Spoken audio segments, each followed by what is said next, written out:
نو ستا خو سپلی نشته نو ته څنګه ځان ته ښه وایې ویل زه جومات ته تللی هم د پلاني خپې نه وې د هغه نه خو زه ښه نه یم د هغه خپې نه ډېر چې خلک یې هغو خپې نشته نو قد کن قنیعا نو راځئ چې په ځان کې د قناعت خوی پیدا کړو نو د هېچا ته به ضرورت نه وي هغه یو سړی راغی که نه چېرې ډاکټر صاحب دومره پیسې به درکړه خو موږ له دا دستخط وکړه یاره زما دې ډېر کم قیمت په لګاو ته غلط دستخط زما نه په څه هلې لکه 10,000 روپۍ مال راکې نو هغه بل سړی ستا نه ډېر قنیع دی هغه له 10 کروړه ورکولې نه اخیستې زمونږ یو لیډي ډاکټره وه زه تاریان شوم د هغې ایمان ته چې ډاکټر او لیډي او هغه په پردي هسپتال کې نوکري کوي د والي صاحب د زمانې وه نو د هغې زمانې یې نو موږ به وایو چې خو ښه نه ده ځکه چې سکول یې ویلی دی مونږ خو به دا سندره ویله چې سبق د مدرسې تاسو له درځي د پاره د پیسې په جنت کې به ځای نه په دوزخ کې به ګسې نو موږ له اکثر د زنانو چیټ راوړی وي ډاکټر صاحب دا ستا هغه چیټو نو هغه دوبي چیټي نو ما تا چج وړه تا به وی چې سبق د مدرسې سبق دی وی نه نو اوس د دوبي چیټه د ډاکټر په چیټ کې فرق نشي کولی خو دغه سندره دی ویله نو وی او ګوله موږ سبق نه دی ویلی نو هغې چې یې که نه نو هغه ورته وی چې هغه زه چې قنی شم نو قناعت چې تا ته خدای پاک نصیب کړي نو هغې ډاکټر یې خبره ما کوله نو په هغه ورځو کې زما په خیال موږ په 17 ګریډ کې افسرانو او زموږ 9,000 روپۍ تنخواه اوس په 9 هلکۍ دومره پیسې فرق راغی او هغې ته هندوانو 90,000 روپۍ پیش کړې زه په هغې کې ګواه وم چې لکه دا جینۍ ده چې دا ډاکټر ووایي چې دا بالغه نه ده مسلمانه شوی و نو چې بالغه نه وي نو نشي مسلمانې دی نو واده نه کېدو نو وکیل صاحب راوستی و نو چې دا وړه شي جو اسلامي قبول نه دی جو واپس به هندو شي که دا بالغه وي نو خو دا ډاکټره به لیکي که نه چې دا بالغه ده نو هغې ورته بالغه لیکله نو هندوان ډېر پرې خفه وه زموږ په هغه ورځو کې مشهور ډاکټر صاحب هم هندو نو هغه هم په حق کې دا ډېر غیرتیان په دې خپل مذهب سم غیرت کوي نو هغه سم پریشان و یو ځای له بل ځای له بتلل او هغه ډاکټر ورته خدای ټینګه کړه هغې 90,000 روپۍ ته به زه نوم ټینګ شوی هغې وی ولې زما د ایمان دومره کمزوری دی نو په 90,000 روپۍ ته په هغې زمانه کې ډاکټره نشي اخیستی ځکه چې قنیع وه په هغې زیاته سے زیاته د هغې به 15-20,000 تنخواه اوس د خلقو په لکاوي دي نو هغه ورته وی هغه صحابي قلاریږي نن هغه ورته وی د خدای رسوله احب ان اکون خیر الناس په ټولو خلقو کې زه غوره یم څوک په دې خفه دي هر سړی نه وایي لکه د خدای په کتاب کې تر ټولو خلقو نه غوره یې نور د خدای نه څه غواړي څومره خواږه خبره ورته رسول الله صلی الله علیه وسلم هغه ورته څه وی خیر الناس دا بل به تاسو له من ګوره مختصر جملې دي که نه چې ته په لار روانې ځان سره ریپیټ کې نو موږ خو 2 نه 4 او 4 4 16 دا موږ یاد کړو نو دا یاد که که نه نو څه وی خیر الناس من ینفع الناس نو من ینفع الناس ته وایي زموږ بجلي ورانه ده ماله خو چل نه راځي تا له چل نه راځي ته خو ینفع الناس نه شې دا بل وی یاره ماله چل راځي یاره وی خدای دې خوشحاله که په دې پېښور کې پخوا ډېره ګرمي وه او بي دا ایسي میسي خو نه نو هلته کې مونږ وو تاکال کې نو یو نیشنلی بابا الله دې وښي وفات شو هغه چې د پکې ته ملا سن ماته وی ډاکټر صاحب وی دا پکې چې هر چا جوړ کړی وی خدای دې وبخي کو کافر او کو مسلمان وي ځکه ینفع الناس وکنه نو چې ته داسې کار وکړې چې ینفع الناس نو هغه ته لار تنګه کې نو ینفع الناس نه نو چجه ورته راوباسې نو زمونږ وښ چې راشي په بوخانو مونږ سامان راوړو پوخا په وښ راوړو سو ټرک راځي نو ټرک نشي تللی ولې وایي پلاني چجه راایستلی ده نو ینفع الناس نه شوې که نه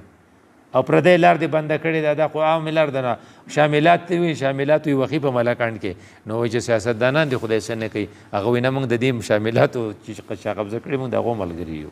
نو ینفع الناس نه شو که نه نو څه ورته وایي کو ته وایي چې زه غوره یم په علاقه کې نو ډېر خوږ تپوس یې کړی هغه ډېر خوږ جواب ورکړی وی خیر الناس من ینفع الناس خو صحابي چېرته قلاریږي هغه چېرته راغلی او د لرې ځای نه نو هغه خو خپله خبره پوره کړه نو هغه ورته وایي یا رسول الله انا احب ان اکون اعدل الناس چې د ټول نه غټ عادله او منصف شمه نو چې لکه خلق بیا جرګه راغواړي وایي چې دې چې پکې نه نو مونږ جرګه مونږ ته قبوله نه ده او په دې کې چې دوه څه ورته وایي منځګړي وپکې کښېني نو چې منځګړو کې دی نه خلق به بیا داسې وایي که نه چې پلانې پکې وي او زمونږ د پولې فیصله کوي جو مونږ یې منو او چې پلانې پکې نه بیا خلق پسې ګرځي وایي دا چې دی هغه اکثر سوټډ بوټډ خو خدای والا دې انصاف توفیق ورکړی او دا پلانې وایي نه وایي د ته په ګیره پسې مه ځه مې په دغه پسې ځه دی وایي سایډ کوي نو که دې تبلیغي دی تبلیغیانو سایډ کوي کو جماعتیانو سایډ کوي دې سړی د سړي خوښي چې هغه د انصاف خبره کوي. نو اعدل الناس، نو رسول الله ورته داسې خوږ ټکی ښیي، احب للناس ما تحب لنفسک تکن اعدل الناس. ځان له چې څه خوښي هغه بل له خوښ کا، په ځان چې د کوم شی سود کېږي هغه په بل سود وکړه. نو چې کله د بله د پولې د پټي خبره کوي نو داسې وګڼه چې ته هلته ولاړې، د هغه په خپو کې ته ولاړې، نو ته به د ځان په باره کې څه فیصله خوښوې. نو هغه موږ نه یو سړی خفه شو په سیاست کې، دا خلق په دې سیاستدانانو لبې کوي. نو ته ولې خفه شوې؟ تاسو نل ور نه کودله، د دې غټ پیپ راغی نو د دې نه تاسو موږ سره اختیار و، تاسو نل ور نه کو. نو زه جمعه اسلامي نه وځم. ښه ټیک ده چې سروې موږ وکړه چې یاره نل کوو نو د ده په دې کوڅه به ځي، نو په دې خو یې زه نه پرېږدم. هغه نلو په خپله کوڅه یې بیا نه پرېښوده، ده وې دله تاسو نل ور نه کو، په کوڅه کې به دننه به لاړ دی لاړ شي. وې زه وله نه ورکو. نو خلق دومره خود غرضه دی چې خالص خپل غرض کوي او هیچا ته فایده نه رسي. نو چې ځان له نل غواړي نو وینه ټیک ده، چې بل له غواړي نو وینه دله به نه ځي.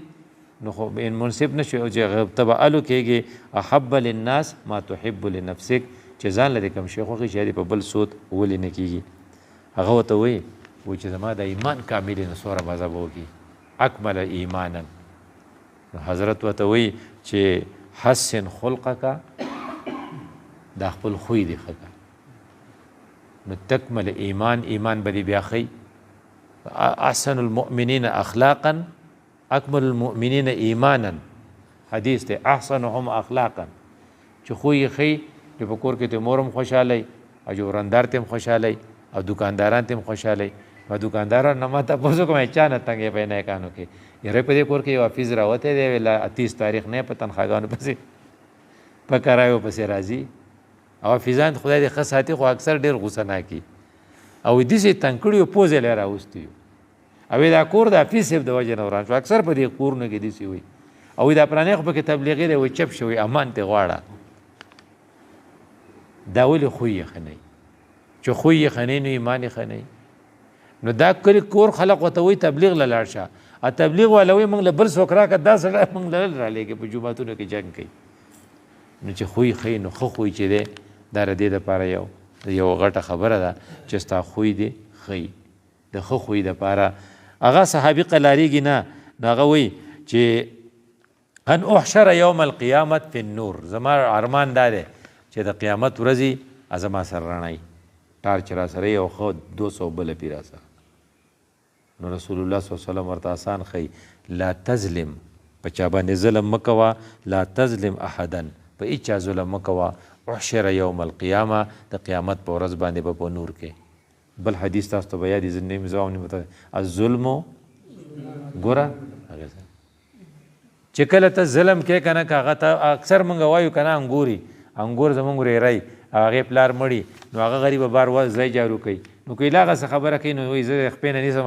او راکاږم دی ستا زما نه څوک تپوس کوي. دا خر په دې ډېر بد ښکاري،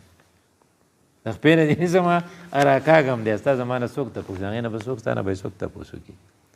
نو دې وجې نه یو بله خبره دا ده چې د حدیث کې هغه چې څومره خوږه تپوس وکړه چې کله ته په تیاره کې روانې نو څومره ګرانئ، نو چې کله تا سره ټار شي او هغه 200 وال بړپي نو څومره به اسانئ، نو نور وی. نو د نور دپاره یې شرط ورته وښو. هغه چېرته قلاریږي؟ هغه ورته وایي د خدای رسوله زه ما ته هغه څیزونه وښیه چې زما دا ګناهونه پې خطایا ډیلیټ شي. موږ په کالام کې هم غلطۍ کړي دي او موږ په کراچۍ کې هم غلطۍ کړي دي، موږ ملای ته تللي وو هلته هم غلطۍ کړي دي، موږ په یونیورسټۍ کې وو هلته رانه غلطۍ شوي، موږ په دارالعلوم کې وو هلته رانه غلطۍ شوي. څه نه څه غلطۍ خو موږ کړې موږ دا غلطۍ داسې خوږې چې هغه سړی زموږ په دې ملګري پسې راغی السلام علیکم. نو وایي ته لکه څوک یې؟ وایي ته ما ته دا واقع ارتې لر کړه نو بیا مې وپېژنې. وایي زه ستاسو سره نوکر وم، پوهه وړوکی وم نو ستاسو سره نوکر وم. نو دی ورته ښه ته انور یې هغه نوم څه نوم دغه ښه وایي ته کامران یې؟ وی او وی زه کامران ښه ته خو لوی شوی غټ شوی. یاره وی ډېره غلطۍ مې کړي. څه غلطۍ دې کړي؟ وایي چې ستاسو بوجۍ به مې دغه ته وړه که نه مشین ته جو په لارې به مې ترې خرڅ کړه. نو که تا 10 دړۍ مال لا کړي وو یو دړۍ خو ما خرڅ کړله نه له وړه کړه نو چا ته پته لګي؟ نو کله کله داسې یي که نه لکه چې ته فرض کړه چې ته بوس په میدله راوړل نو تاسو پټي ته لیږلم نو په لارې خو ما سړي سره خبره کړې وه نو یو پاڼ به مې په هغه خرڅ کړی به مې تاسو له راوړم نو مونږ هغه سړي ته ویل نوکر ته مې وویل چې که میلمانه دي پلاني وریجې ډېرې خوږې دي او مونږ له لکه په هغه کې وریجې راوړو چې هغه وریجې راوړې چې وریجې راوړې چې په هغې کې ټول اډوکي وه د غوښې هغه چاپېره غوښه پورې نه وه نو ما ویم یاره دا دې سړو څه چل کړی ما ته دا ستا را سړی نه دی دی ورته هلته ناست و او دا غوښې ته وخوړې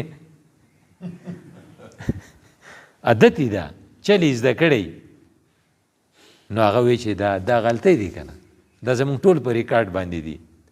او څوک حال وایي څوک نه وایي یعنې یو مولوي صاحب دغه لته